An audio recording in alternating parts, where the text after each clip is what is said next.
Good morning and welcome back.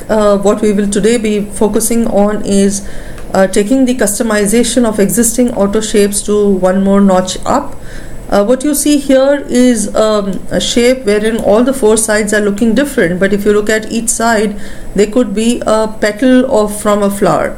So whether you look at the left hand side, the right hand side, the top or the bottom, each of them individually could be looked at as a petal of a flower.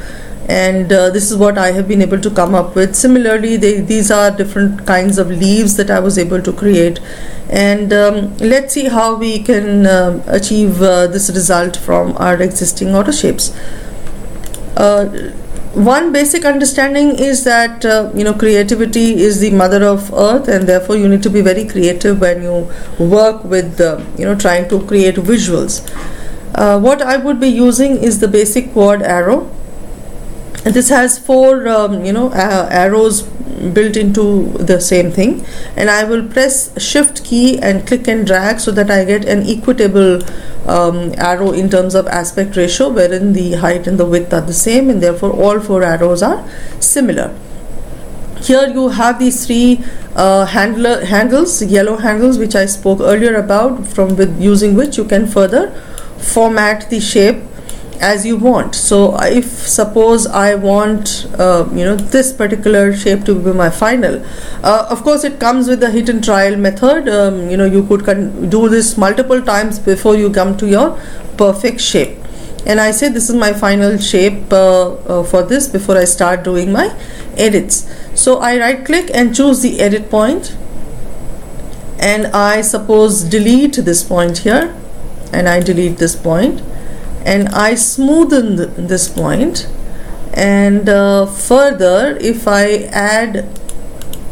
right click and add one point here, and I right click and add one point here, and then what I have is a curvature driven leaf. I can pull this edge in, I can take this up and format the leaf the way I feel I need to format it. And what I could further do is, when I click on a point, I see these white handles, so I could further customize this to come up with still little more bit of shape enhancement if I want to. So here again I can pull this white edge and bring about a little slight more curvature. Similarly, I could bring about a slight more curvature here, and that's it. And therefore this is my one side of the petal, and if I feel that this is what I want to do, I can do that for all the four sides.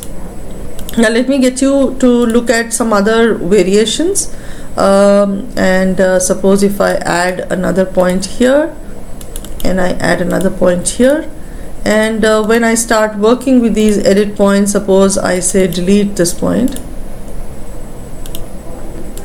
so I get this shape here, which I can then further pull it down and take it further, and as I want to shape it, I can shape it, okay, using the white handles or the black handles, and come up with whatever shape size I want to.